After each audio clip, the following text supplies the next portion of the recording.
So while that's all happening, first, I just want to thank everybody for making time to join us tonight. You know, in these unusual times where we can't gather for one of our coffees or one of our pizza nights, we really feel it's important to stay connected and have a chance to see everybody. So while we can, we get your phone calls, your emails, it's always nice to connect in a little bit more, as much of a personal way as we can. These days. I just want to mention a couple of things. We want to devote the most of our time tonight. We do have a hard stop at 6:30, but to your questions and to answer those. And I just want to make you aware of a couple of things down at the bottom of your screen in the chat function. If you have any questions, post them there and Kat will get those to us so we can address them if we can't figure out the mute bit. And then also under reactions at the bottom of your screen, you'll see a raise hand function. So you can use that and we'll know you have a question, and this always works too. So we're pretty responsive. But I am Laura Devlin. I have the privilege of representing the 134th district, which is the southwest corner of Trumbull. It also includes part of Fairfield. And with my colleagues, Rep. Rutigliano and Rep. McGorty, who will also introduce themselves. In this session, I'm proud to be a deputy leader in the House Republican Caucus, and I serve on the Education Committee, Finance, Revenue, and Bonding Committee, the Transportation Bonding Subcommittee, the Education Committee, and the Legislative Management Committee. We have just kicked off the session while we were sworn in on June 6th. Committee work has begun. Our bill deadline has just concluded, which was last Friday. So bills are still starting to hit the system. I'm sure you've heard about some of the more controversial ones as they hit.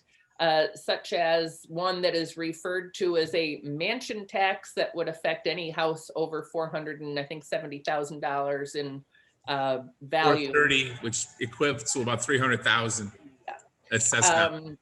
And what we've really been trying to do from a caucus perspective is to really focus our bill proposals on helping our state move out of this COVID pandemic. So things that are really centered on providing more funding, either through the eSheets program or through federal COVID program, that will help support those individuals who have really been most impacted from a mental health perspective, from a suicide prevention perspective, domestic violence. Also a lot of attention on trying to support our businesses. It's a complicated issue, but the unemployment trust fund is a big deal. That once we reach a certain threshold, unemployment that is paid out is actually paid back by our companies. Dave can probably speak to that. So there's a lot of things that are kind of happening. This just yesterday in one of my committees, we had a public hearing on a pedestrian safety bill. Very complex bill that probably has about 12 different provisions in it, some controversially in the sense of putting in cameras to snap license plates if you're speeding, either in school zones or in work zones on limited access highways. But also some things that I really view as important, given, especially with COVID, as more people are out on the roads. I know that I have spent most of my time walking my dogs, yelling at the cars that are speeding by me on the back roads. We've had fatalities and tragic accidents. So there are a lot of good things that are happening in terms of legislation. There are things we are absolutely keeping our eyes on. The governor has just extended his executive orders. I am not in favor of that, quite frankly. I think he's done a good job and it was appropriate when the pandemic hit. But we really need to get the legislature and the voice of our constituents and our full government functioning again. So we've got to just start building towards that time frame. Regrettably, we didn't have that support on the other side of the aisle. So his executive orders are going to continue through April 20th at this point. But with that, I'm going to stop. Dave, I'll turn it over to you for introduction, and then you can pass Everybody, it again, and thanks we'll for open coming. it I up for see questions. some good friends here. Really, we're here for you. I'd like to hear the questions. We're all in the thick of it in Hartford. We're doing the best I can, but I think it might be best if we just get right to, because we do have limited time, right to maybe we could answer some of the questions folks have. And if there's a specific question you have about what we're up to, I will answer it then. Okay, fair enough? Ben? All right, sounds good, Dave. I'm going to be as quick as possible too. I want to thank everybody for coming out tonight. Hopefully you have a successful evening here tonight, and let's get going with questions. I think Rita's going to chime in first. I got a funny feeling. I'm always here.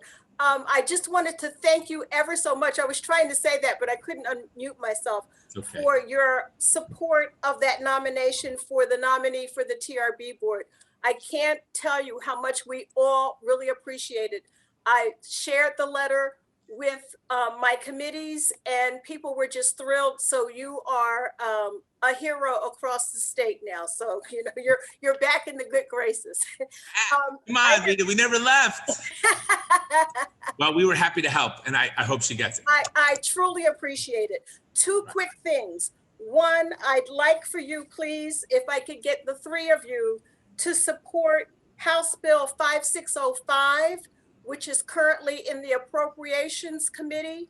We need to have that passed out, and so that it will be seen by both the House and the Senate. I'll just give you the quick title, and I'll put it in the chat so that you can see, but the title is An Act Concerning Health Benefit Plans Offered by the Teachers Retirement Board, Term Limits for Board Members, and a Cap on Certain Professional Fees Paid by the Board. I will put that, it's HB 5605. And secondly, I haven't been- Is it safe to say you're trying to reform how they operate a little bit, how the board operates, and what choices you have for health plans? Just a little. I understand. Okay. And there is another one that has been presented to me, but I can't get any information on it. So I don't know if you're aware of it, but it's proposed Senate Joint Resolution number 5. It was referred to the Committee on Appropriations, and it was introduced by Senator Alex Kasser, in the 36th district, which I think is down in Greenwich and New Canaan. The title of that one is Resolution Proposing an Amendment to the Connecticut Constitution to require the establishment and funding of shared risk pension plans for state employees and teachers. And whenever we get lumped together with state employees and teachers, I always get very nervous because the pension plans are very different. So I'm sorry, I thought you started out saying you were in favor of that bill. You just want us to watch that? What?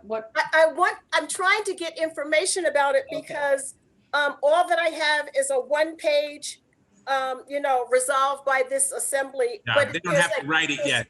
There's no information. Yeah. The way the process works is, Rita, they only have to propose a concept. The bill gets written later. So right. I wrote down both the numbers. We took notes. Yep. I have 5605 on my phone. I'm reading it now, and we'll keep our eye on SJ5.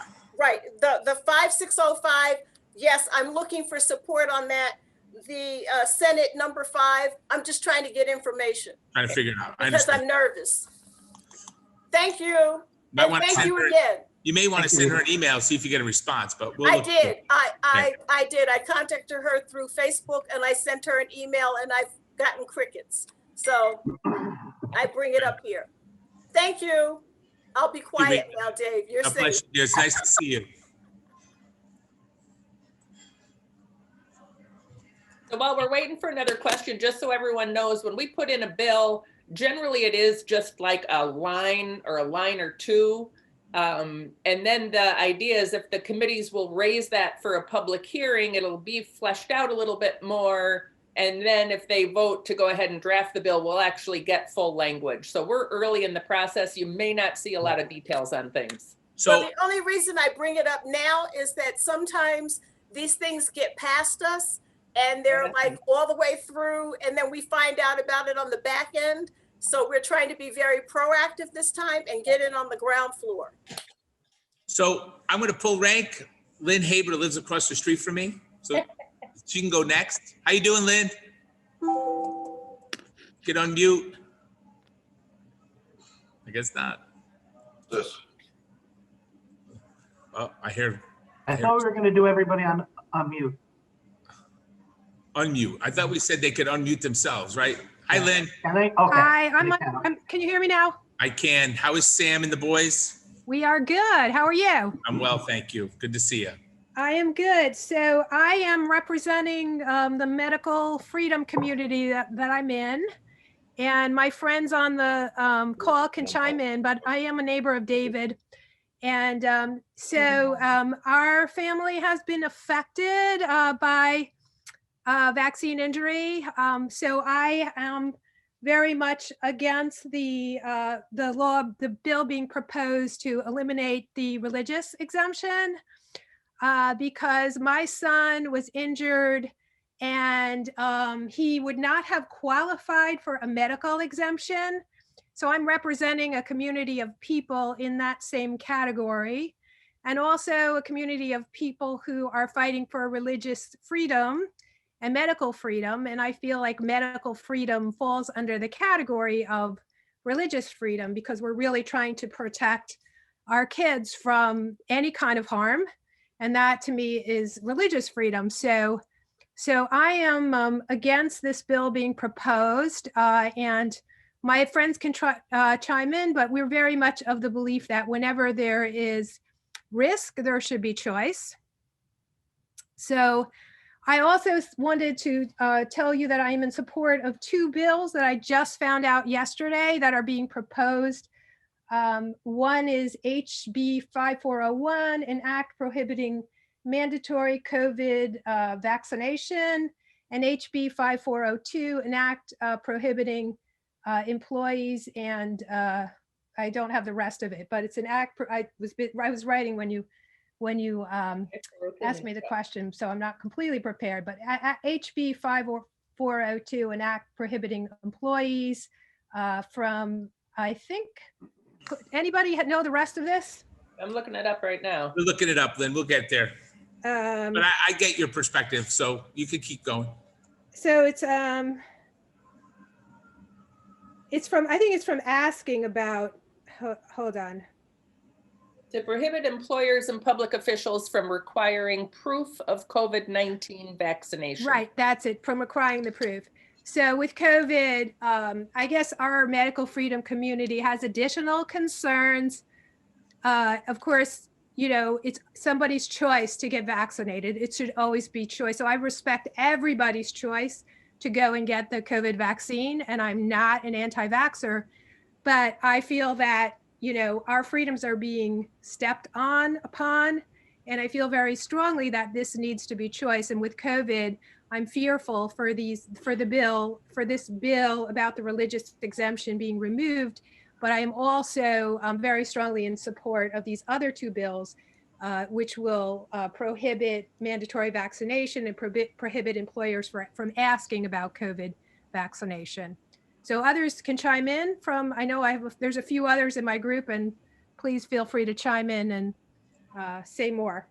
Lynn, I was chiming in when you said where there is a risk, there should be a choice. I think I finished your sentence. But one thing I'd like to add, and thank you so much to everyone for having this opportunity for us to talk. But one thing I just want to add is my kids have been in Catholic school this whole school year, 5 days a week. And the public schools are not in school, or they're doing a hybrid. And I think it's important to point out that we know children in particular are not at a high risk category. And there's even evidence to show they don't pass it on to their teachers. So there's really no real science to even back up vaccinating children. So just a little additional thing to everything that Lynn said. Thank you. Anybody else want to comment on that? I have a Don't echo me, comment. Barbara. So are you aware put the volume down.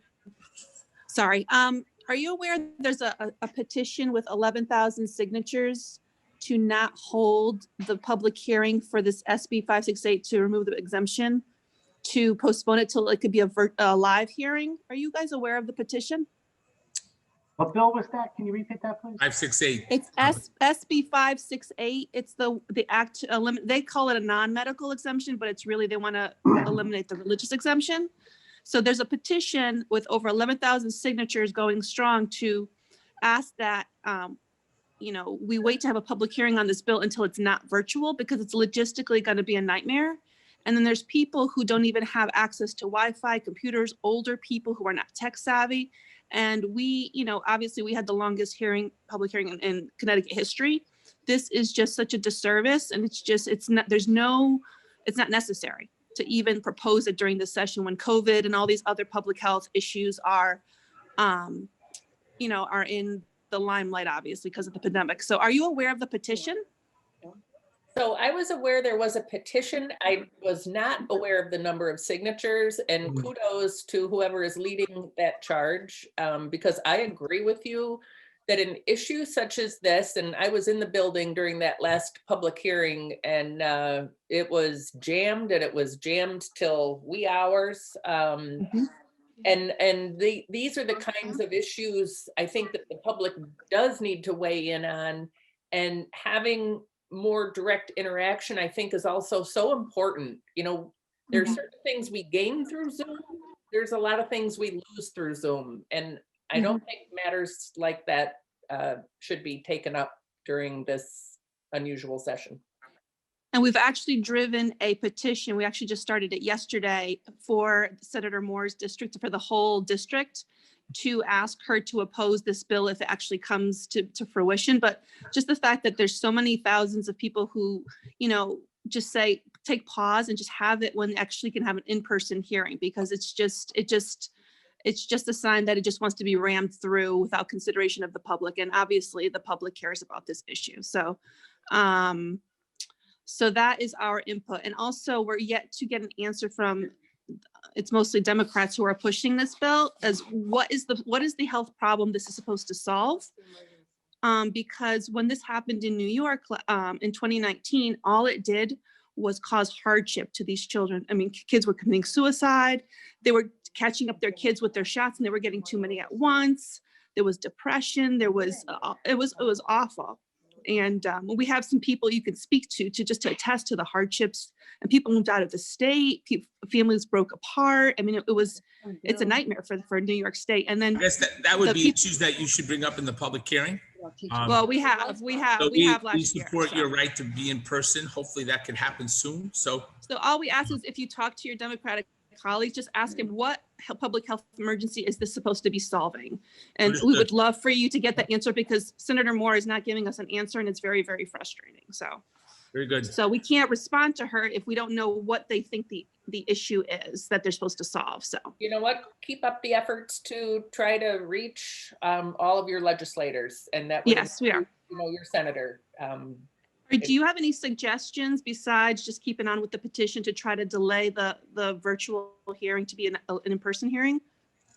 I think that if you have 11,000 people, if those 11,000 people are contacting their legislators yes, regularly, that's really important, and to get more awareness. So whether that's through the press, I wasn't aware of the number of signatures that you had. That's pretty significant. So those would be my two suggestions. Thank you. Yep, you got Barb. it. I think I guess Cindy's next. I just wanted to follow up on what she was saying regarding the signatures and the conversation. One of the things that for several years we've been trying to get the schools to stop sending home notices because it's a waste of paper and all this stuff. And what we were told is there are far too many households that do not have access to computers, may not have emails, don't have computers at home, all of these reasons that we could not do and eliminate paper when it comes to these types of things. I think this falls under the same heading when it comes to in-person, is there are many, many people that don't have access to the electronics that afford them the ability to speak out on their own behalf, that would be happy to drive up to the Capitol, as I've done on many, many occasions, in order to put out their message. And I think that is not an unreasonable ask to have. As far as her suggestion and or asking for a suggestion, may I suggest that you don't just contact your own representatives? Any representative that is supporting something that you disagree with, you should be notifying them as well. Because even though someone was elected in your district, when they vote, their vote affects everyone in the entire state. So they actually represent you, whether they are from your district or not. They should be hearing from you. So if they have 36,000 people in their district, but 100,000 people are contacting them against something, that's something that they should hear about. So please don't limit it to just the representatives that are in your district that may agree with you. Make sure that the other representatives that are in favor of something know when it is that you are not. That's it. Good point, Cindy. And you might also want to identify specifically the committee membership and leadership. There is a really useful website if you're not familiar with it. It is C as in cat, G as in George, A as in Apple, .ct.gov. All sorts of info there. You can find out who all the committee members are. There's email addresses. So definitely contact them directly too. All right, who was next? I think Lloyd, right? Lloyd and Stacy. Yep. Hi, guys. Good to see you all. Good to see you. I want to go back and revisit for a minute schools and teachers. We all know the evidence shows that kids need to be in school because it's good for their mental health. And it's good, not only, obviously for educationally, it's good for them to be there. And there are too many children who don't have good access to computers at home. We know that. The problem is the teachers. And as a former teacher myself, I can honestly say that being in a school building, it's not just the fear of getting COVID from children, it's getting COVID from any of the other adults in the building. And you are susceptible to it and you are put in there. In fact, as teachers, I have many friends who are still teaching. As teachers are more accustomed to having to go in to school, they're also looking at their lives and saying, well, I've been to school today. I'll stop off at the supermarket, or I'll go to the hairdresser, or I've got to go to the library, whatever it is. They become even more susceptible to the virus. Maybe the solution is not keeping schools closed. Maybe the solution is making sure that our educators and anybody working in a school building gets this vaccine and doesn't have to wait another 3 months to get it. So all of us supported a letter that we sent to the vaccine committee to move the teachers up. We think it's critically important for the general welfare of the public. I mean, I'm all for the senior citizens first, people in nursing homes first, because we know that's where the majority of the deaths are happening still to this day are in nursing homes. But we all agreed and we all sent letters that teachers are so important, they needed to be moved up on the list. And I think for the most part they have. I know there are teachers getting vaccinations now. So I couldn't agree with you more. They're critically important to the health and well-being of everybody, including the children. And we need our children to have some normalcy and have some structure. As a father of 2 sons, the remote learning, and they have excellent computer access, has been a struggle, mighty struggle. So I don't want to speak for Laura and Ben, but I'm pretty sure we all agree that we thought so much that the teachers should be moved up that we supported it weeks ago. I did see your letter, Dave. I really appreciated that. And I know that that's really that's the only way we can go with this, because kids need to be in school. Parents need to go to work. We know that. But we were also fighting the fact that, quite frankly, we were curious why inmates were ahead of teachers on the vaccination list. And we were fighting that also.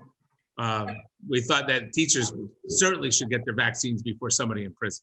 Indeed. especially when the inmates aren't going out anywhere. They're That's not going, they're not out in public. They're Not hit the not- supermarket on the way home. Nope, not happening. Thank you very much. Appreciate it. And thank you for all you do. Just so you know, our age discrimination bill is SB 85 this year. We've introduced it. I'm going to co-sponsor it. I'm sure we're going to get a lot of co-sponsors. We would have passed that thing last year if it wasn't for COVID. So we'll get it done this year. Awesome. Thank you. Right. David, can I just ask, are you at all concerned that about the possibility of teachers being mandated to get vaccinations? Because as the It wife of a hasn't happened teacher, yet. The lines are pretty long. yeah, I'll be honest with you, Lynn. You know, I try not to support any mandate on anybody, but the amount of people that want it, the list seems to be pretty long and wide. So I don't know if we're going to run into that problem, quite frankly.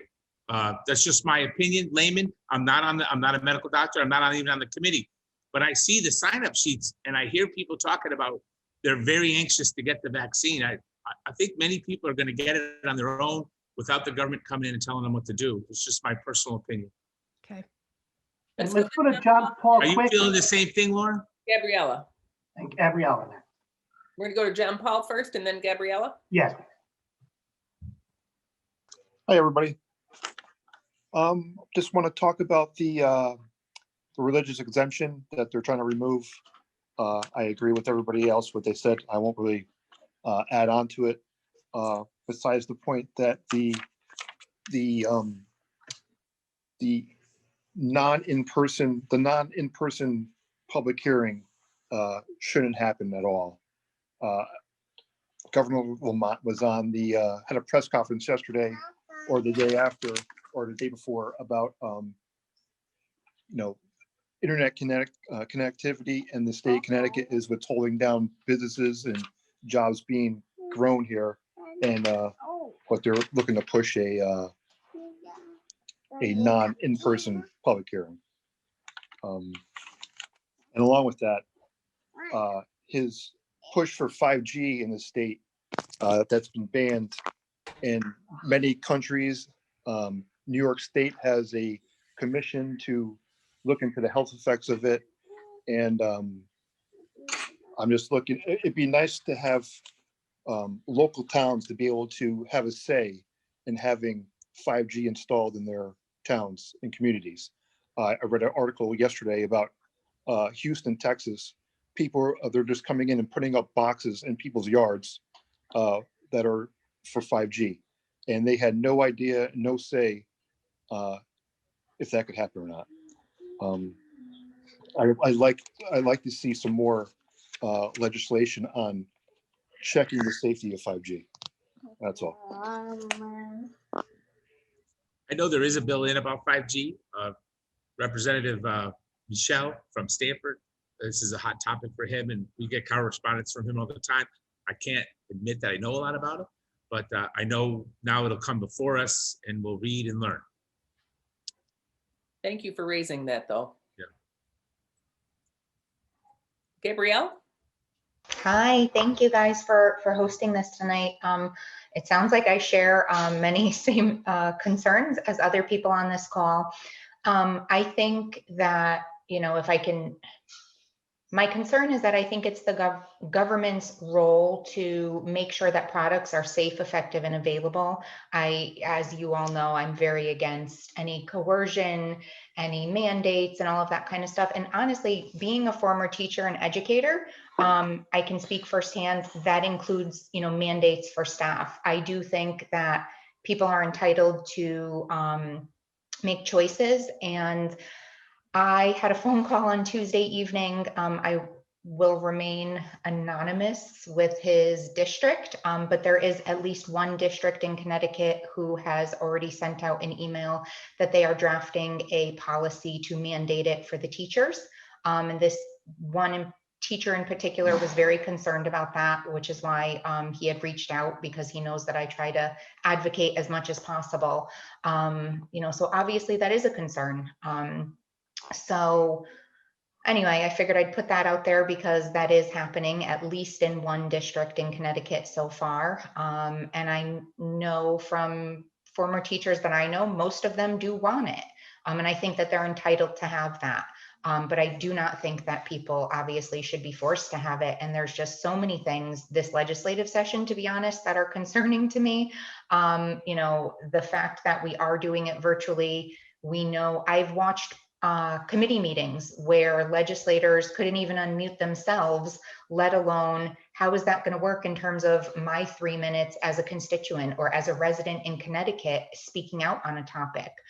What is going to happen if I'm cut off? And I think that there are many issues that we're not foreseeing. And I think you guys are hearing loud and clear, at least from the people who have spoken out so far in this call, that we are in opposition of controversial bills being heard during this session. You know, it's funny, 5G had not previously been on my radar, but being a teacher, I need to research everything. So speaking to the other gentleman's point, I was like, okay, what's going on with this 5G? Is it really that bad? So of course I start doing research, and then I was like, oh, it's worse than I thought it was. When you look at even animal studies, and I'm just sharing this because I don't know how much you guys have had a chance to delve into it. And I'm like, oh, okay, so the animals all got sick and died. Great, but let's now install it right next to schools and all these other things. And I'm all for whatever is in our best interest. But if we don't have the proper data and proper information to support that something is safe, talking about pushing forth legislation that is going to fast track something, I really don't think is the way to go. So I think that while it can seem great in terms of attracting businesses and things like that, and oh, we all need everything faster, when we really look at what it comes down to, I think there's a lot more to it than that meets the eye for many of us. Don't quote me on these numbers, but it was something crazy like what is actually required to have higher internet speeds. It was something like, I'm going to make up a number. It was something like 10 blank, and forgive my naivety, I don't know all the correct language, so I'm not going to speak to it, but 10 units. And what 5G emits on a constant basis was something like 500. And I was like, wait a second, how does this make any sense? So again, I just think that, you know, on that topic, it's at least worth looking into before we, you know, vote on it. I don't think it's as safe as what meets the eye.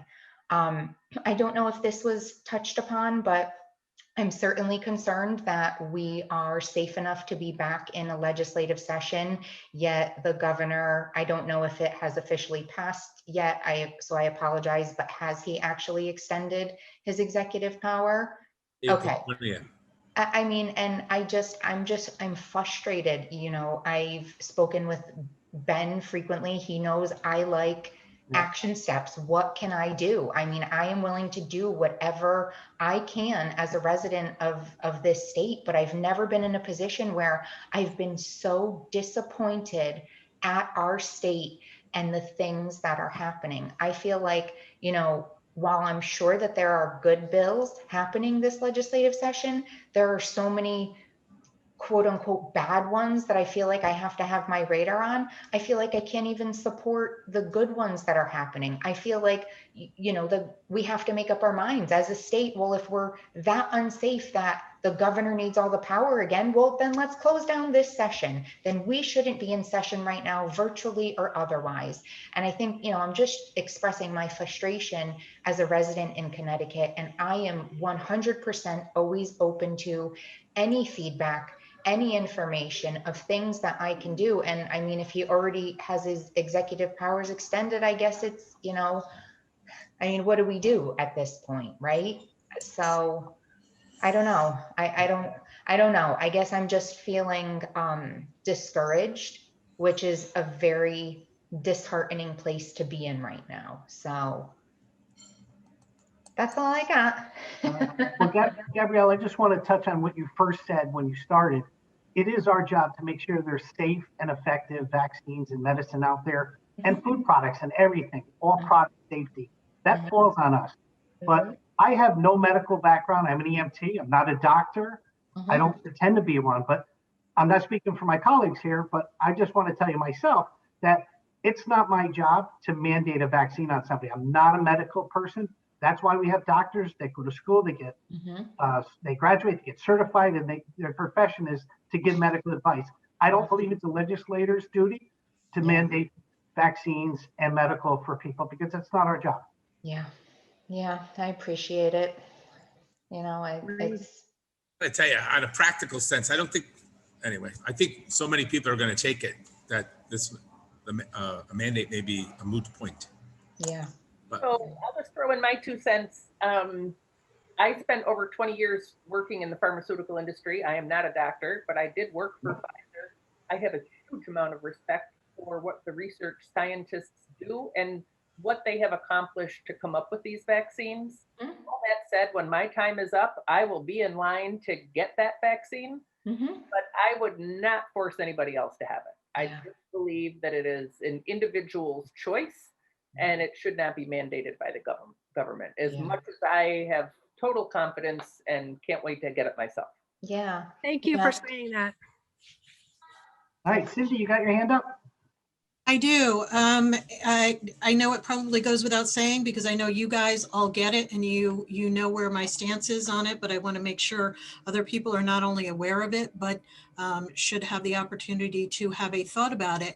I am completely and thoroughly against Senator Mooney's new bill to add more taxes to our property. Not only do we pay taxes locally, but now he wants us to pay more property taxes to the state of Connecticut so he can redistribute it throughout the state to where they think it should go. By the way, this goes into the general fund, so you know they can buy pizza lunches with it if they actually want to. And secondly, a bill seriously to punish people for not voting. Voting is a right. Not voting is also that same right. That needs to go down in flames. that can't be constitutional. You can't charge Number someone one, $20 no, it's not constitutional. It's It's not ridiculous. it's, I don't even know why you put it in. It's not. embarrassing. Well, number one, yes, you are correct. Number two, he needs to make sure he is sufficiently embarrassed publicly on this, so he never. So what do you do if somebody anything. doesn't pay the $20? So Why don't we ask the senator, what do you do if they don't pay the $20? If they don't pay the $20, are they in violation of some law? Are you going to come arrest them now? You got to put them in jail because they didn't pay their $20? What's the enforcement mechanism for his $20 silly fee? Well, like I said, he needs to be sufficiently publicly embarrassed about this so he never does anything this stupid again. Thank you. It could be worse. They could be paying people $20 to vote. I'm sure that's next on his list. That's a good one, Ben. All right, so we have Barbara and then Colleen. No, Colleen, then Barbara. Oh, sorry. Barbara spoke already. Oh, sorry. Take over. Hi, just another follow-up, Dave, on what you were just saying. I totally agree with you that many people in our state are extremely excited and anxious to get the vaccine, and that is totally their choice. However, I don't agree with you that it may be a moot point, because last year when they did pass, it did pass, the bill in the health committee did actually pass before the coronavirus came in, and it really just got stopped because of that. To have that unprecedented 23 hours of testimony with a variety of reasons behind why they didn't want that, why parents and grandparents and variety of people spoke out against it. And that's why I don't agree with you. I was speaking specifically of the COVID-19 one and teachers. I understand the greater point you're making. I want you to know that I understand, and I certainly don't support mandates on just about anything. So I'm with you. I know, I get it. I know you don't, and I appreciate that. But I guess what the point that I'm trying to drive home is, if the religious exemption was already taken away last year, whether they're going to talk about the coronavirus vaccine or another vaccine, they've already been quoted in the paper as saying they are hell bent on passing this bill. It's been in the paper several times.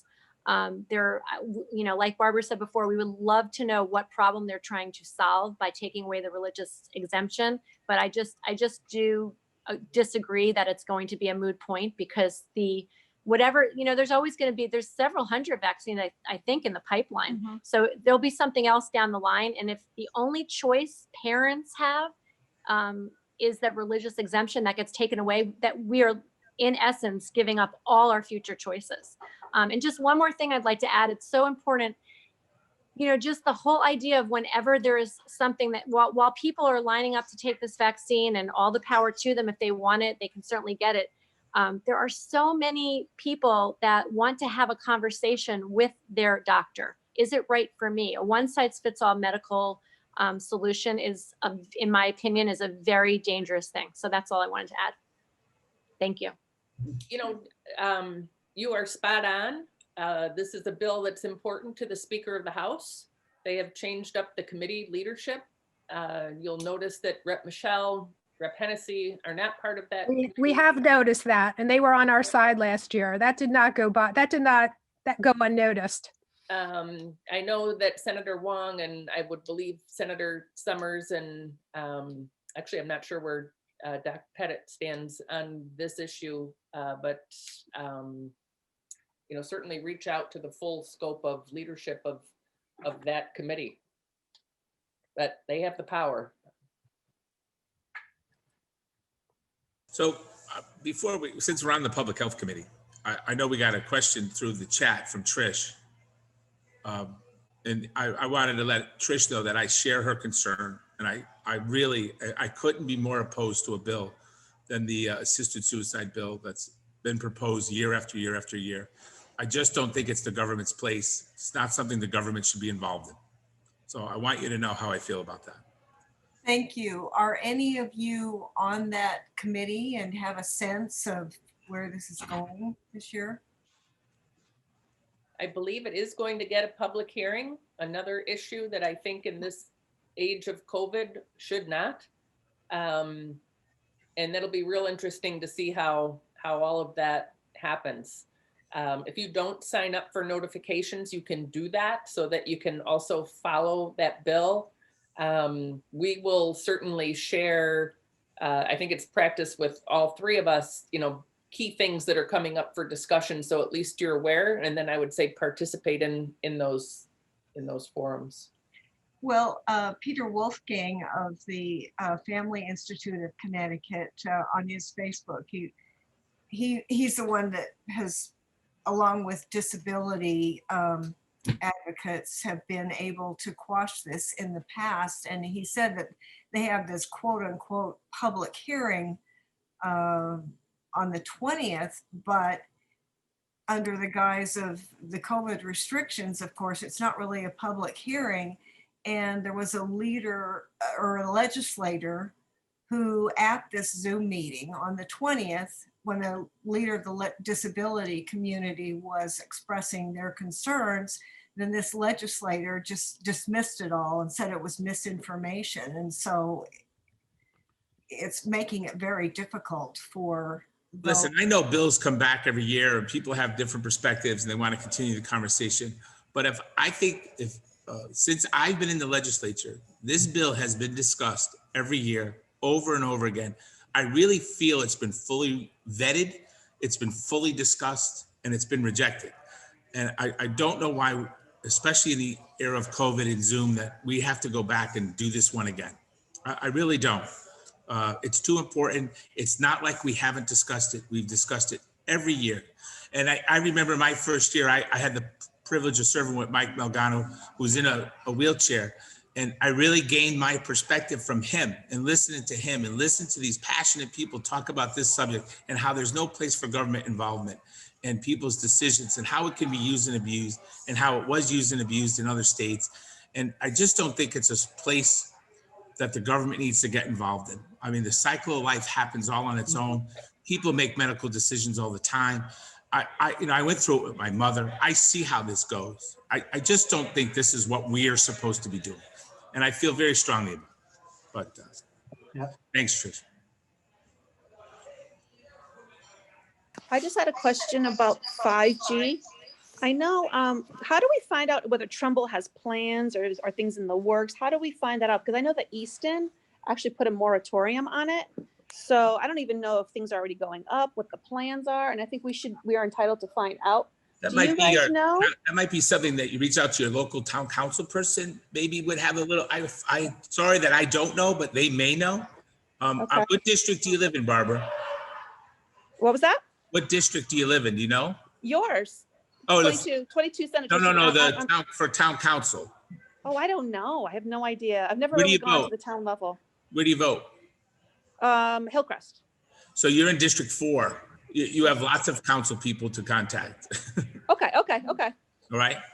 All right. Thank you. Oh, no, I'm not. Hillcrest is in 4. Hillcrest is 1. I'm sorry. I'm losing my mind today. I was like, wait a That's minute. okay. Yeah. All right. Thank you.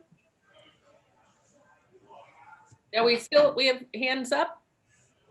John Paul, Colleen, V. Watson, did you have anything, V? One of my favorite people. That's on. Okay, we got time. So if you guys want to keep going. I have a bill that I would like to see supported if it could be pushed out of public health. It's bill number 337. It's act of naturopathy to get to be able to prescribe medications. That's all. we did something on naturopathy. We did that too, to be honest with you. I'm confused. I'm going to look that up. Yeah. We'll definitely follow up on that. Because our former leader, Themis, was very in touch with naturopaths. She was passionate about the subject. I really do feel we did something, but I could be mistaken. Yeah, there's a bill being raised right now, 337. All right. Great. Take a look at it. You used to have Dr. Brady in Trumbull who advocated for all the time, and I think he moved down south. Yes, he did. Right. My wife has a business in town, so that's why I'm pushing it. Okay. Barbara, your hand's up? Your hand up, or is it just still up? Yeah, I don't know how to take it off. It's So. still up. John Paul. You just go back in where you put it up. It says take it off. Show me how to do it. Yeah. Oh, hence the technical difficulties why we're pushing for no virtual hearings. This is Gabrielle. If there isn't somebody else waiting, because my hand raise isn't working. You know, I haven't looked at Bill 337 regarding the naturopaths, but I do know that bill, it sounds similar to a bill that's come up in the past.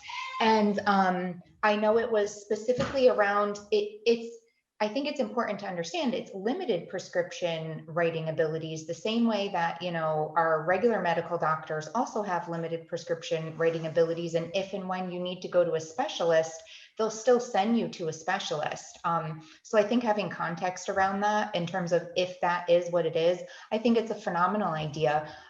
You know, we're fortunate to have so many wonderful naturopaths in the state of Connecticut, and I've spoken with many of them, and you know, they've talked to me about, we would love an opportunity, let's say, to help a patient, let's say, get off of a cholesterol medicine or something else. But because we weren't the prescribing doctor, they really do respect what their scope is, and they're not going to step outside of that bounds. But sometimes their hands really are tied in terms of their ability to, they can certainly help a patient get to the root cause of things, but then taking it that next step, there's not that. I think every doctor's office should have a naturopath and a medical doctor, but I don't know, maybe one day we'll get there. Can I ask you a question? Because one of the reasons that we have so many in Connecticut is UB had a robust program. Did it make the cut? Did it make the transition to a new university? I know most of the naturopaths I used to talk to were coming up out of UB, and so I don't know if that's still the case after the sale, if the program made it. I don't know what ended up happening. The two big programs, yeah, were at UB, and then there's one on the West Coast, and all of the naturopaths who I know went to one of the two, and they were both such phenomenal programs. One naturopath in particular, I can reach out and ask her because she used to do a lot of teaching at UB. And interestingly, I haven't heard her talk as much about doing teaching there as she has now at the Graduate Institute. So I'm just curious if. I was just curious. Yeah, I'm sorry, I don't know the answer. Oh. But UB's closing. They're closing their naturopath section? Yeah, so there's a class going through now, and that's the last class. That's the last one. All right. Yeah. So anyway, so I do think that it is important. And again, like just talking about understanding, I mean, some people are like, well, no, naturopaths shouldn't be able to. And it's like, well, okay. But I mean, my medical doctor isn't helping me get to the root cause. My medical doctor is like, well, here, we can fix that with this pill. I mean, I look at my stepfather and the number of medications that he's on, no one has ever suggested getting to the root cause. And I think it's just, you know, if that is the same language, you know, I would love to see that bill go somewhere as well. So, but again, there's so many bills right now. I'd have to read that one, to be honest with you. I have to do a little research. Yeah. Oh, anybody else? No? Yeah, nothing, Rita? Come on. You're on mute. We've got a couple folks who haven't asked any questions. I hope this has been informative You for better you. stop picking on me, Dave, or you'll be I back like on the you. bad list. Listen, I like when you have to say you're as feisty as anybody. I enjoy it. You kidding me? I'm an educator. I try That's to right. educate. You've educated me a few times, if I remember. Have a wonderful year. Stay safe. God bless you, dear. You too. Did you talk before I got on about the issue of the governor extending his emergency powers without legislative, buy-in? We did talk about it. Under our current statutes, he doesn't need legislative buy-in. He could just declare, and that is what he did. We had tried to get the committee of 10, which are the chairs of the Public Health Committee, the majority and minority leadership, to get together for a vote. But regrettably, the majority leadership wasn't interested in doing that. So it has just moved through for the governor to continue to retain his powers, which is really too bad, because our whole push was to try to have a little more collaborative approach to transition us as we do transition out. Right. Not to have a hard stop, but to really start getting the legislature back and the voices of the public also back. Yeah, I mean, one of the things is it's two declarations, really. There's a public health emergency and a civil preparedness emergency. You can argue that the public health emergency is still valid and still needed but what about the civil preparedness one? That's the part where that allows the governor to change statute, actually rewrite law without, the legislature. So we just went in and said, hey, could we be a little bit more collaborative on this end? We're here, we're in session, we can gather. We've shown that we can gather. Let the people's voices be heard. And unfortunately, they rejected it. So right now we're going to April 20th. Many of us would have supported a lot of the things the governor was doing already. I don't think it would have been that much of a confrontational situation. We just thought, since we are in session and the new legislator had been sat, that, we should have a say in certain things. And that's fair to say, Laura, fair to say, Ben? Yep, there is. I don't even think the Republicans were looking to take anything away from them. My mother-in-law, Louise, wanted to just add one more quick thing before we go. Yes. Hello, Louise. Actually, I'd like to hear more about nutrition and more about people taking the right vitamins to build up their immune system. We're not hearing enough about that. All we're hearing is we need vaccines, vaccines, vaccines. Why not build up our health so that we may not need them? Because I say that because there are too many side effects to the vaccines. And I honestly believe that parents are protective of their children about what vaccines they should be getting and if they should be getting them. And I hope that bill 562 doesn't pass. That's all I want to say. But vitamin C, to learn to vitamin be D, more and healthy. zinc. That's all you need. Pardon Drink a lot of water. Stay hydrated. That too. Yes. Water and vitamins. Yep. Thank you. Really proud of you for still having your Christmas tree up, by the way. Are you going till the Super Bowl?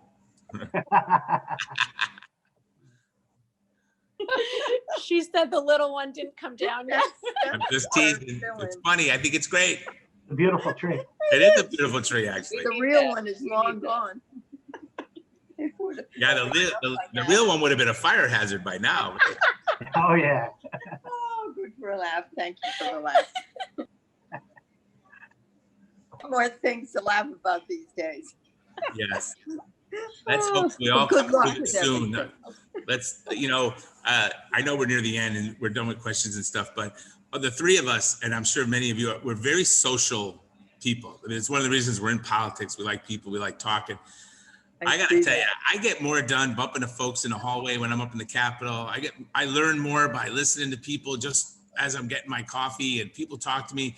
And I tried to do the committee meetings on Zoom. I try to be an attentive legislator. I attend everything. I read everything, but it's not the same. I really do need to bump into people. I need that interaction. Right. I'm not We learning have to what I'm supposed to open learn. things up. Yeah. Well, We have to I'm go just back saying, to when we get normal. there, I'm just saying, we're trying to be effective legislators, but I want you to know that the three of us anyway, aren't looking to stay home. When the time is right and things are able, we are yearning to get back to our interaction at the Capitol and doing the people's business in a way that we think is the right way to do it, which is really talking to everyone. Laura and Ben, I know we talk to everybody, both sides of the aisle, both sides of the issue. We talk to constituents all the time. We talk to lobby, you name it. We're out there learning, trying to absorb and taking our own personal life experiences and learning from the people around us and turning that into what we perceive as good public policy. So I want you to know that we're as yearning for our lives back as you probably are too. And we just all hope and pray that we get there soon and safely, and that we can come out of this and be better for it. It was my speech for today. Very nice. Well, listen, I had a public hearing today, and normally when I have a public hearing, I bump into folks as I'm walking in, and I learn things, and I talk, I ask a few questions maybe I don't do on a microphone, and I'm thinking to myself, I'm sitting in my kitchen. This isn't weird. This isn't how this is supposed to go, you know? But anyway, I'll leave it there. I missed the lobbyist. You know, believe not it. all of Can you them. believe I Not said that? all I of them. missed that. Some of them, not all of them. Yeah. Hey, thanks everybody for coming out tonight. Thank you. Good to see you, Lynn. Say hi to Sam for me. And Oh, thank you. Yes, and thank you for thanks. I see him drive by in the morning and it's no Yeah, new car. I So will. happy. I definitely will. Say hi to Michelle and the boys. Yeah, thank you. Thank you. Thank you very much. They're all driving now, right? Isn't it a little weird to see all those cars out in front of the house? Oh, it's crazy. It feels like yesterday we were playing in the side of the house with the wiffle ball or whatever the heck we were doing. I have no idea where the time went. It's No idea. incredible. It really is. In fact, Andy Palo's kid, I was walking Brandy the other day and I look at the car and I'm like, wait a minute, that's little Andy Palo's son. You know, and I'm like, what just happened here? When did this happen? This kid's driving by, you know, crazy. They have a bad habit of doing that growing up. You know, they should all just stop immediately. It's a little late for that. It might be. It might be. All right. Is that it? Anybody else? Christine, you good? Okay, Thank guys, you. take care. Have a good night. Yeah, All right, thanks guys. so much. Be well, everybody. Thank you. Bye. Thanks, everybody. Nice to see you, Thank Rita. you, guys. Bye-bye. Take care. Take care, everyone.